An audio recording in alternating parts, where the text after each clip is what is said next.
मित्रों, आंध्र प्रदेश में विजयवाड़ा में अभूतपूर्व संकट की स्थिति है। ऐसा पहले कभी देखा नहीं गया।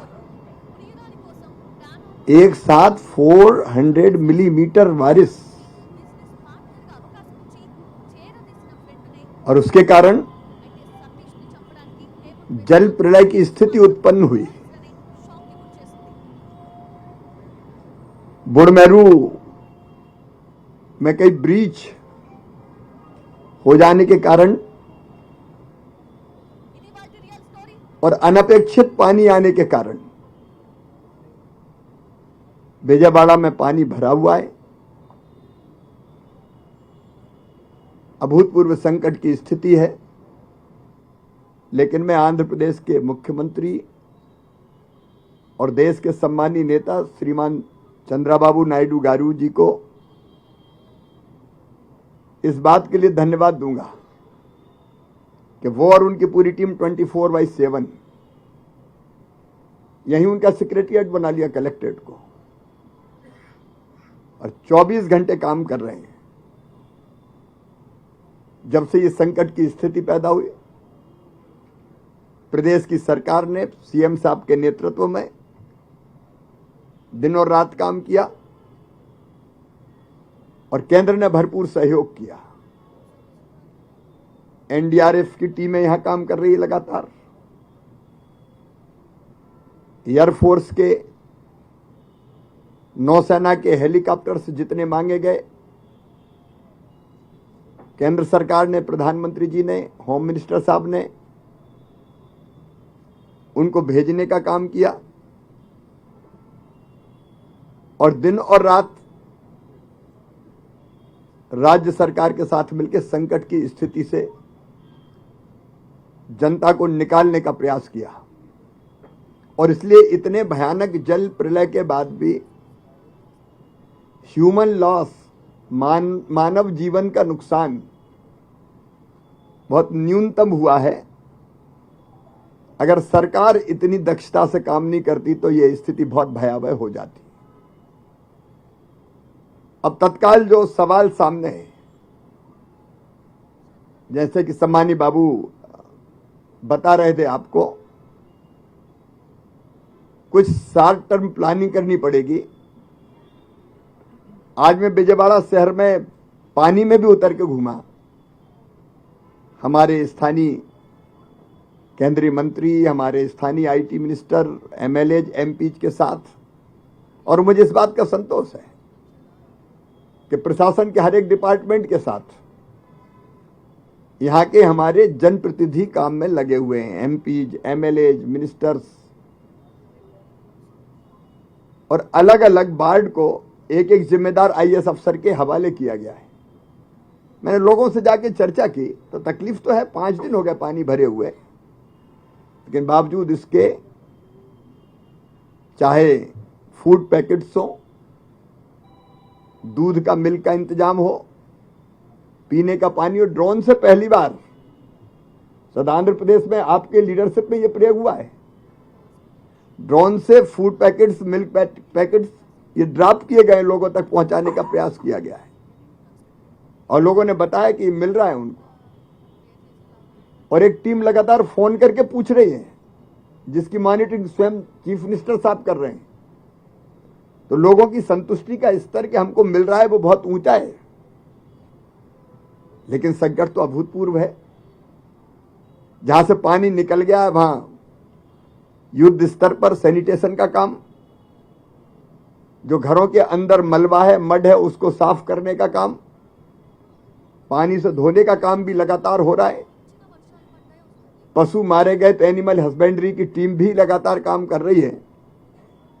और जो बुडमेरू ब्रीच है, जल्दी वो बंद हो, उसके लिए आर्मी, जैसा आपने बताया, कॉल की गई है और वो जल्दी पहुंचने वाली है।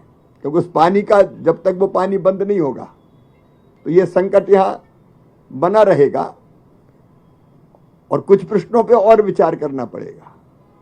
जैसे आपने कहा, प्रकाशम बैराज 17 ईयर्स पुराना है। 70 साल 70, लेकिन उसमें से कितना पानी डिस्चार्ज होगा उसकी सीमा पहले तय थी, लगभग 11 लाख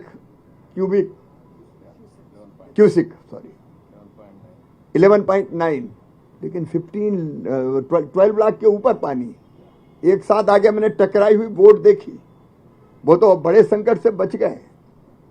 और इसलिए टेक्निकली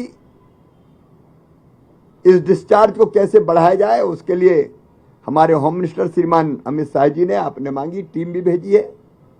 तो कुछ तो ऐसी जो लॉन्ग टर्म प्लानिंग करनी होगी, जैसे प्रीवियस गवर्नमेंट के समय बड़मेरू के आसपास ही जो माइनिंग हुई, इलीगल माइनिंग हुई, उसके कारण भी नुकसान पहुंचा और उसके कारण ब्रीच, वो बड़ा कारण है एक ब्रीच होने का। तो इन चीजों को भी ढंग से देखना पड़ेगा। लेकिन तत्काल जो आपकी प्राथमिकता है जनता को राहत देने की, क्रॉप डैमेज भी काफी हुआ है। अभी मैंने देखे बनाना का जो प्लांटेशन था वहां हमने देखे फूलों की यहां खेती होती है, हल्दी, सारी क्रॉप्स को भी नुकसान हुआ है। और जो प्रारंभिक अनुमान है क्रॉप्स का वो भी 1.8 लाख हेक्टर में हुआ है, लगभग 2 लाख किसान प्रभावित हुए।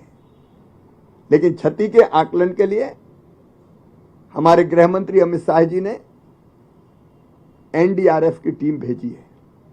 नुकसान का आकलन प्रारंभ कर दिया गया है। मेरे साथ भी कृषि विभाग की आंध्र प्रदेश को देखने वाली ज्वाइंट सेक्रेटरी एग्रीकल्चर जो देखती है, मेरे साथ ही आई है। तो क्षति के आकलन का काम पूरा करने के बाद, जैसा आदरणीय मुख्यमंत्री जी कह रहे थे, घरों में भी जो लॉस हुआ है, घरेलू सामान का, दुकानों में व्यापारियों को नुकसान हुआ है, वो बड़े व्यापक पैमाने पर हुआ है। और घर रोजमर्रा की जरूरत की जो चीजें थी, टीवी, फ्रिज से लेके घरेलू सामान तक, गैस की टंकी से लेके काफी व्यापक नुकसान हुआ है। राज्य सरकार पूरी संवेदनशीलता के साथ काम कर रही है। मैं प्रधानमंत्री जी के निर्देश पर आया हूं। केंद्र सरकार ने भी हर संभव सहयोग किया है, मदद की है। और आगे भी क्षति के आकलन के बाद, पिछली सरकार ने कई गलतियां की, जैसे फसल बीमा योजना के प्रीमियम को पिछली सरकार ने जमा ही नहीं किया, और इसलिए प्रधानमंत्री फसल बीमा योजना का लाभ किसानों को नहीं मिला। लेकिन अब ये सरकार, बाबू की सरकार, एनडीए की सरकार, फसल बीमा योजना के प्रीमियम से लेके जो औपचारिकताएं बाकी वो भी पूरा करेगी। तो हम क्षति के आकलन करके फसल बीमा योजना का लाभ भी मिले, और जो बाकी नुकसान हुआ है उसका आकलन करने के बाद जो केंद्रीय टीम आई है वो भी आकलन करेगी। और आंध्र प्रदेश की सरकार के साथ मिलकर अभी भी हम काम कर रहे हैं, और मिलकर जनता को राहत देने में कोई कसर नहीं छोड़ेंगे। क्योंकि हमारा मानना है, प्रधानमंत्री नरेंद्र मोदी जी ये मानते हैं कि जनता की सेवा ही भगवान की पूजा है। तो संकट के समय जनता की सेवा करना ये एनडीए की सरकार का धर्म है, केंद्र का भी और राज्य का भी। और इसलिए उसमें भरपूर सहयोग केंद्र सरकार आंध्र प्रदेश की सरकार को करेगी, और हम मिलकर इस संकट के पार अपनी जनता को ले जाएंगे। टेक्निकल इश्यूज पर एक्सपर्ट्स की रिपोर्ट्स के बाद उस पर भी हम लोग आगे कदम उठाएंगे, ताकि कोई लॉन्ग टर्म जो मेजर्स हैं, ऐसी कृष्णा नदी के कारण में जो फ्लड आता और परिस्थितियां पैदा होती है, वो भी उठाए जा सकें। मैं कल सवेरे भी क्रॉप के डैमेज को एक गांव में जाके देखूंगा, और किसानों से भी वन टू वन चर्चा हम करने का प्रयास करेंगे। मैं आश्वस्त करता हूं कि श्रीमान चंद्रबाबू नायडू गारू जी के नेतृत्व में प्रदेश सरकार बेहतर से बेहतर काम करेगी, और केंद्र सरकार पूरा सहयोग करेगी, और इस संकट के पार जनता को निकाल के ले जाएंगे। धन्यवाद। ठीक है, अभी आकलन हो रहा है क्षति का। तो जैसे आकलन होता है, इमीडिएट भी और बाद में भी जो रिलीफ दिया जा सकता है, निश्चित तौर पर दिया जाए। Thank you.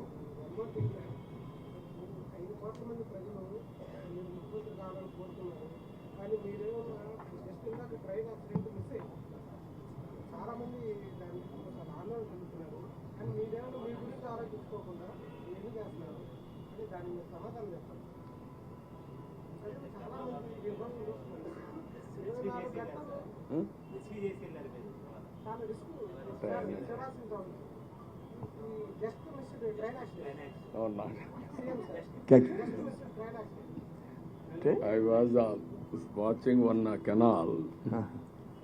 Then train has come. I was standing nearby that. They are all very security angle. They are all very fast. Very fast train. अभी इमीडिएट मेरा कुछ कहना है.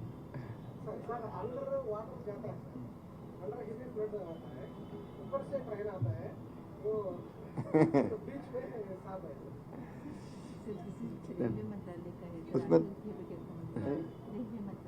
नहीं, रेलवे मंत्रालय भी भारत सरकार का है, लेकिन लॉन्ग टर्म मेजर्स क्या क्या हो सकते हैं उनके बारे में भी बात करेंगे. हर एस्पेक्ट्स पे जो आपने बताया ट्रेन का, उस पर भी.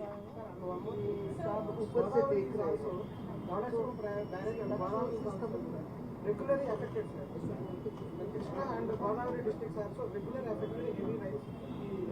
Anyway, Polavaram is coming. We will balance after Polavaram.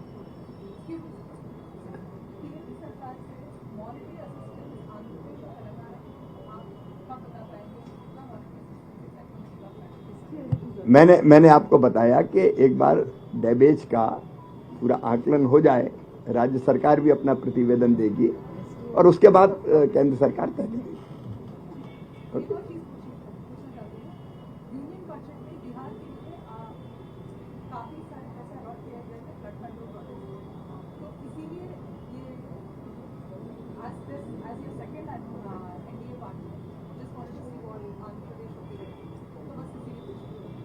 नहीं, देखिए मैंने कहा कि फ्लड के मामले को लेके भी और बाकी भी अगर लॉन्ग टर्म मेजर्स अपनाने की जरूरत होगी तो वो जरूर करेंगे. Thank you.